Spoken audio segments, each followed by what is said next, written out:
আজই ডাউনলোড করুন আর এনজয় করুন আপনার পছন্দের শো। কি বলছো লক্ষ্মীমা? ছি ছি ছি, তোমার গায়ে গয়না দিয়ে এখন আমাদের যাত্রাপালা করতে হবে? দরকার নেই এমন যাত্রাপালা। আর তো কোনো উপায় নেই বাবা, নিয়ে তো একটা উপায় আছে। তোমার সত্যি তো সবাই কিরকম থমথমে মুখে দাঁড়িয়ে আছে। সোম, কি হয়েছে? কাল রাত্রে বাড়িতে চোর ঢুকেছিল। সে কি? হ্যাঁ, চোর এসেছিল। আসলে আমাদের প্রেসিডেন্ট ফান্ডের যত টাকা সব নগদ আমাদের বাড়িতে রাখা ছিল, সেগুলো সমস্ত নিয়ে পালিয়ে গেছে, একেবারে ব্যাগ শুদ্ধ। কি বলছিস? হ্যাঁ, আমি জানি না এবার কি হবে। ভুবনপুরের সমস্ত মানুষের দেওয়া টাকা ওর মধ্যে ছিল। আমি ওদেরকে কথা দিয়েছিলাম যে এবারে ভুবনপুরের মাঠে সব থেকে বড় যাত্রাপালাটা হবে। লক্ষ্মী, আমি কিচ্ছু বুঝতে পারছি না। এবার আমি কি করব, কি জবাব দেবো, আমি কিচ্ছু জানি না। তুই কি জবাব দিবি সে তো নয় পরে ভাববো, কিন্তু রায় সাহেবের কানে এই কথা উঠলে সে যে কি করবে আমি তো বুঝতেই পারছি না। সে তো সব অপবাদ তোর ঘাড়ে চাপাবে রে। চাপালেই হলো? হ্যাঁ, চাপালেই আমি ছেড়ে দেবো? আমি তো নিজের চোখে দেখেছি চোরটাকে। তুই কি তোর বাবাকে চিনিস না পারু? সে বলবে ওই চোরকে সৌমি ঠিক করেছিল চুরি করবার জন্য। কিন্তু আমাদের কিছু একটা উপায় বের করতেই হবে। এই সব কিছুর সাথে আমাদের মান সম্মান জড়িত। একটা উপায় আছে সোম, এই বালা দুটো নে, এইটা বেচলে এইবারে যাত্রার পয়সা উঠে যাবে। কি বলছো লক্ষ্মীমা? ছি ছি ছি, তোমার গায়ে গয়না দিয়ে এখন আমাদের যাত্রাপালা করতে হবে? দরকার নেই এমন যাত্রাপালা। আর তো কোনো উপায় নেই বাবা, নিয়ে তো একটা উপায় আছে।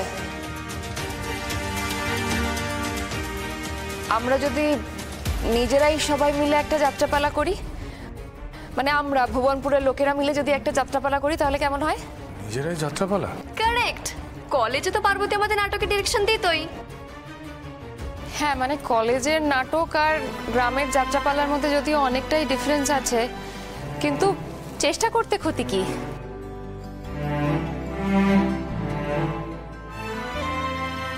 কিন্তু পাশের গায়ে এবার ওরা কলকাতা থেকে চিতপুরের যাত্রা দল এনেছে। আমরা কি পারবো তাদের সাথে পাল্লা দিতে? সুবুদ্ধি কাকা, রেসের মাঠে পাশের লোকটা কি জুতো পরে দৌড়াচ্ছে সেটা না দেখে আমরা যদি এটা দেখি যে দৌড়ে আমাদেরকে কোথায় পৌঁছতে হবে, তাহলে সেটা কাজের কাজ হবে না। তাছাড়া আমরা যদি চেষ্টাটাই না করি, তাহলে বুঝবো কি করে যে আমরা পারছি কি পারছি না? একটা বিপদ থেকে উদ্ধার পেতে শেষে আরো বড় বিপদে জড়িয়ে যাব না তো? আচ্ছা সোম, আমার কথা শুনে আজ অব্দি তোমার কোনো বিপদ হয়েছে? হ্যাঁ, আর একটাবার শোনোই না আমার কথা, শুনে দেখো, আমি কথা দিচ্ছি কোনো বিপদ হবে না।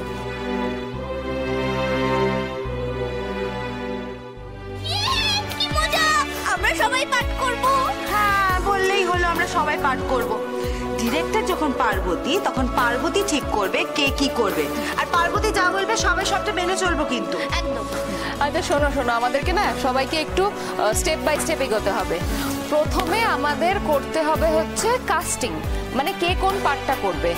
তারপর আমাদের জানি না কি হতে যাচ্ছে, কিন্তু যা হয়ে গেছে সেটা কিছুতেই মাথা থেকে সরাতে পারছে না। যেভাবেই হোক ওই টাকার ব্যাগটা আমাকে ফেরত পেতেই হবে। ও টাকা যে আমার নয়, ও টাকা ভুবনপুরের সাধারণ মানুষের টাকা।